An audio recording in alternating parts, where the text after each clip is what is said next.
తర్వాత మాట్లాడబోయేటటువంటి వ్యక్తి మా కొద్ది తెల్లదొరతనం అంటూ ప్రజా కవి గరిమెల్ల నిలదీస్తే మా కొద్ది జగన్ దొరతనం అంటూ ప్రజా నేత జనసేనాని గర్జించారు.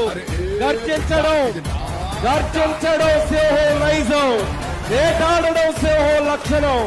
అందుకే తెలుగు ప్రజల్ని పట్టి పీడిస్తున్న వైకాపా దుష్ట శక్తులను వేటాడేందుకు ఈ జనసేనాని కదిలింది.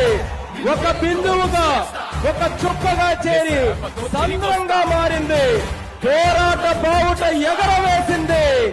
చేగువేర పోరాటాన్ని, నేతాజీ మనోధైర్యాన్ని, అల్లూరి దేశభక్తిని, భగత్ సింగ్ త్యాగాన్ని ఉనికి పుచ్చుకున్న నాయకుడు. ఎక్కడ నెగ్గాలో కాదు, ఎక్కడ తగ్గాలో కూడా తెలిసిన నాయకుడు.